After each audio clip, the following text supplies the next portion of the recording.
ജമാ മസ്ജിദിലെ Aslam butter chicken അല്ല മുഗളായി ഭക്ഷണം എന്നുള്ളത് ഇനി നമ്മൾ മനസ്സിലാക്കേണ്ടിയിരിക്കും. നാട്ടിൽ നിന്ന് ട്രിപ്പ് വരുന്ന ഒരു ആകെയുള്ള സാധനമാണ് ജമാ മസ്ജിദ് അസ്ലം ബട്ടർ ചിക്കനും. അപ്പൊ ജമാ മസ്ജിദ് അസ്ലം ബട്ടർ ചിക്കൻ അല്ലാണ്ട് ഡൽഹിയിൽ എന്ത് കിട്ടും എന്നുള്ളതിന്റെ ഒരു എക്സാമ്പിളാണ് ഈ കാണുന്നത്. ശരിക്കുള്ള മുഗളായി ക്യുസീൻ എന്താണെന്നും അതിന്റെ ടേസ്റ്റ് എന്താണെന്നും നമുക്ക് ഈ ഒരൊറ്റ സാധനത്തിൽ നിന്ന് അറിയാം. കിട്ടില്ലെന്നൊന്നും അറിയില്ല, തിരക്ക് കണ്ടില്ലേ.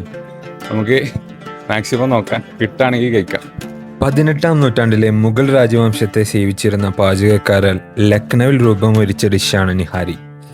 ഡേ, മോർണിംഗ് എന്നൊക്കെ അർത്ഥം വരുന്ന നഹർ എന്ന അറബിക് വേർഡിൽ നിന്നാണ് നിഹാരി എന്ന പേര് ഈ ഡിഷിന് ലഭിച്ചത്.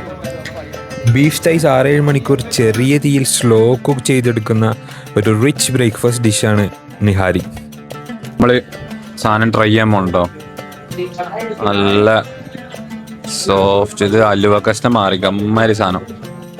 And this is so dam tasteful.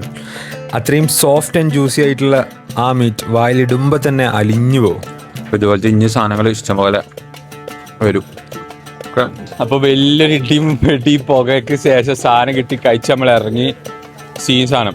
Okay, അപ്പം നമ്മളുള്ള ഏരിയ എന്ന് വെച്ചാൽ ഫുൾ ഇങ്ങനത്തെ ഫുഡ് ഏരിയ ആണ്, മോർണിംഗ് സ്പോട്ടാണ്.